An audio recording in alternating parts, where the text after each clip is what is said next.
કેમ છો? મજામાં? સુવાક્યોની દુનિયામાં, સુવિચારોની દુનિયામાં આપનું સ્વાગત છે. મારા મિત્રો, મારા દોસ્તો, એવું કહેવાય છે કે જ્ઞાનીમાં અને અજ્ઞાનીમાં બહુ જ પાતળો ભેદ હોય છે. એક બહુ જ પાતળી રેખા હોય છે.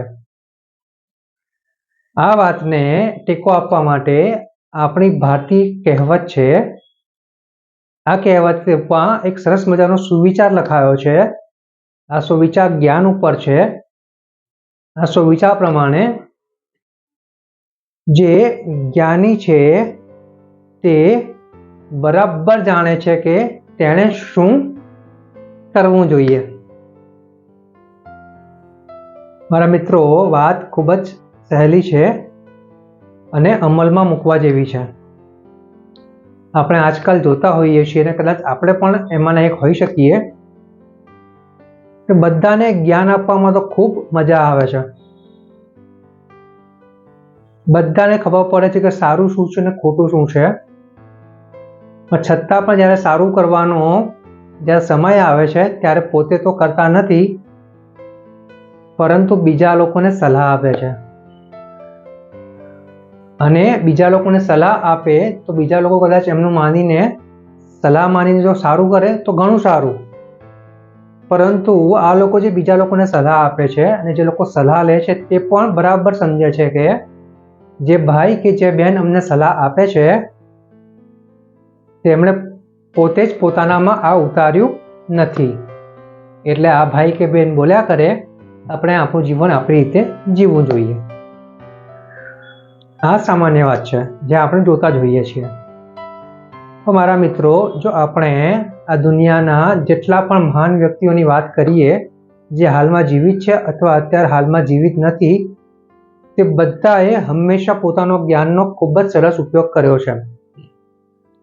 જેટલા બી જ્ઞાની લોકો થઈ ગયા તે લોકો પૂરેપૂરું જાણતા હતા કે જ્ઞાનનો ક્યાં અને કેવી રીતે ઉપયોગ કરવો. બીજાને જ્ઞાન આપતા પહેલા તે લોકો પોતે જે સમજ્યા હતા તેની પર પોતે જ કામ કરતા હતા અને એવી જ રીતે પોતાનું જીવન આગળ વધારતા હતા. એટલે જ આપણી ભારતીય કહેવત પ્રમાણે કહેવાયું છે કે જ્ઞાની, સાચો જ્ઞાની વ્યક્તિ એ જ છે કે જે જાણે છે કે શું કરવું જોઈએ અને સાથે સાથે એ પણ છે કે અજ્ઞાની માણસ જ જાણે છે કે શું ના કરવું જોઈએ. જ્ઞાનનો ખાલી ફક્ત દેખાડો ના કરવો જોઈએ, પરંતુ પોતાની જે સમજ છે, પોતાની પાસે જે સમજદારી છે, પોતાની પાસે જે જ્ઞાન છે તે વ્યક્તિ સૌથી પહેલા પોતાના જીવનમાં ઉતારે છે.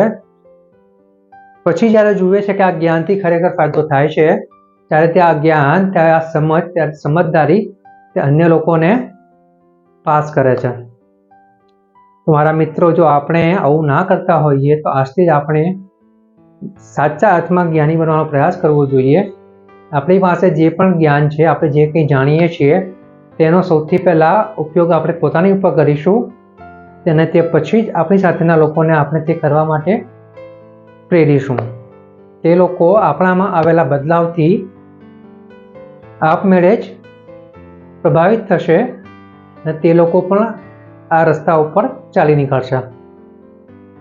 બસ મારા મિત્રો, આપણે આટલું જ કરવાનું છે.